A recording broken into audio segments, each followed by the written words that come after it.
Good morning, student. I am Dr. Manish Jain, Professor and Head, Department of Oral and Maxillofacial Pathology and Microbiology from Mahatma Gandhi Dental College and Hospital. The topic of today's lecture is maxillary sinus. Maxillary sinus is a paranasal sinus. What are paranasal sinuses? Paranasal sinuses are a group of air-containing spaces around the nasal cavity. The major function of paranasal sinuses is to lighten the weight of a skull. They also help to make the outer air warmer and give resonance to the voice. There are majorly four types of paranasal sinuses: frontal, sphenoidal, maxillary and ethmoid sinuses. The frontal, sphenoid and maxillary sinuses are paired sinuses and another is ethmoid. These sinuses are lined by pseudostratified ciliated columnar epithelium. The epithelium is also lined the nasal cavity. This is the anatomy.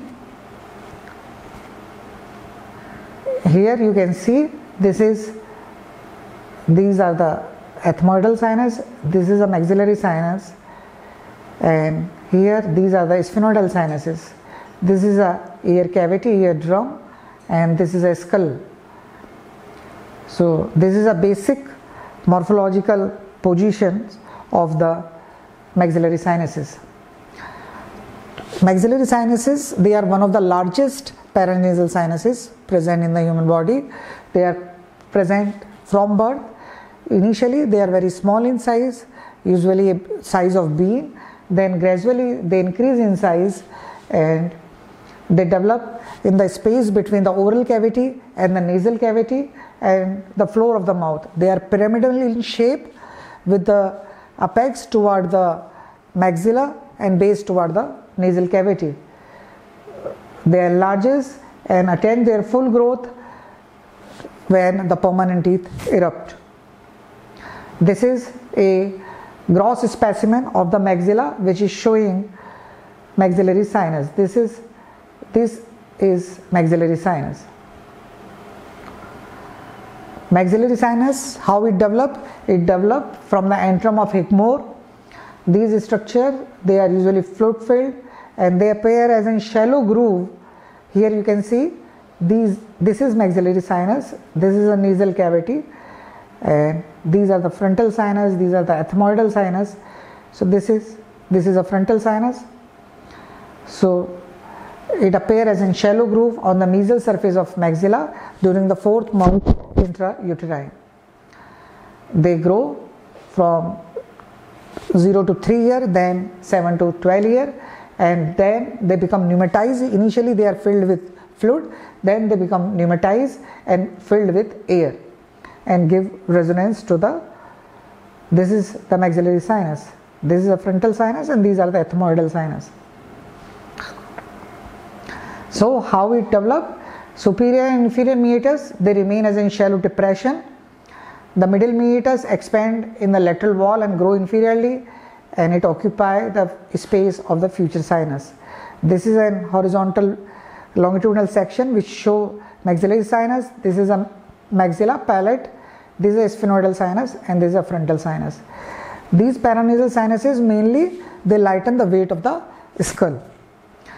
What is their structure? The maxillary sinus, as I told you, is a pyramidal shaped. Its base is facing medially toward the nasal cavity. The apex is pointing toward the body of the zygomatic bone. Its floor is formed by the maxilla, the base of the teeth, and its roof by the orbital floor. The base is thinnest and it open in middle meatus, and in some individual with middle meatus opening there are two accessory openings are also present which connect it to the middle nasal meatus. Histologically, these paranasal sinuses are lined by pseudostratified ciliated columnar epithelium.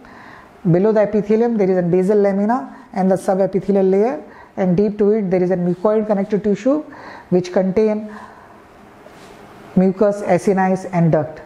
The epithelium is thinner than the nasal cavity and the lamina propria is much thinner than the nasal cavity. This is the histologic picture. You can see this is an ciliated pseudo-stratified epithelium, and this is a connective tissue which contains the mucus producing globulate cell. This is a connective tissue. In this picture, this is a skull, this is our brain, and this is the maxillary sinus. This is maxilla. This is an schematic diagram which is showing the epithelial cells. These are the cilia, and these globulate cells, they secrete mucus, and these cilia help in the movement of mucus. These columnar cells, basal cell, secreting globulate cells are present, and they produce an serous and mucous acini. Myoepithelial cells are also present. This is an schematic diagram which is showing the different type of cells. These are the globulate cells, these are the ciliated columnar epithelial cells, these are the serous and mucous acini. So the epithelium become thinner from nasal mucosa. This is the maxillary sinus medial wall, and this is the lateral wall. It become thinner to thinner. The vascular and the nerve supply, the branches of the internal maxillary artery, infraorbital, lateral branches of sphenopalatine, greater palatine, and the alveolar artery supply the maxillary sinus. The venous drainage, it drain into the facial vein. Posteriorly it open in the maxillary vein and the jugular vein. The branches of greater palatine nerve and the branches of infraorbital nerve supply the maxillary sinus. Developmental anomaly, if it not developed properly, there may be agenesis. When it completely absence of maxillary sinus, it is very rare. Hypoplasia, when the maxillary sinus are small in size. Aplasia, where altered development is there. Supernumerary sinus, when more than 2 maxillary sinus are present. The function of the maxillary sinus, it reduces the weight of the skull, make the skull lighter. It humidify and warm the inspire air and protect the brain and the eyeball from the temperature changes. It give resonance to the voice. It help in olfaction. It enhance the faciocranial resistance to the mechanical shock, to trauma. It produce bactericidal lysozyme which protect the nasal cavity.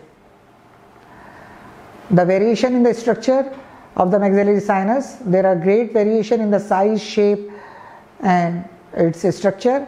In some individual, in addition to the main opening, 2 or more other openings are also present which open into the middle nasal meatus.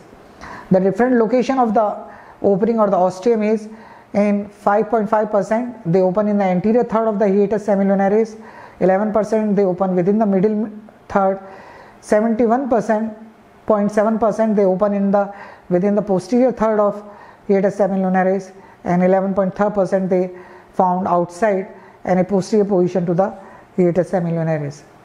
The clinical consideration, when the first usually the maxillary molar are involved in infection, the infection can cause degeneration of the epithelium and the communication can be formed between the maxillary sinus and the oral cavity, and an oroantral fistula is formed.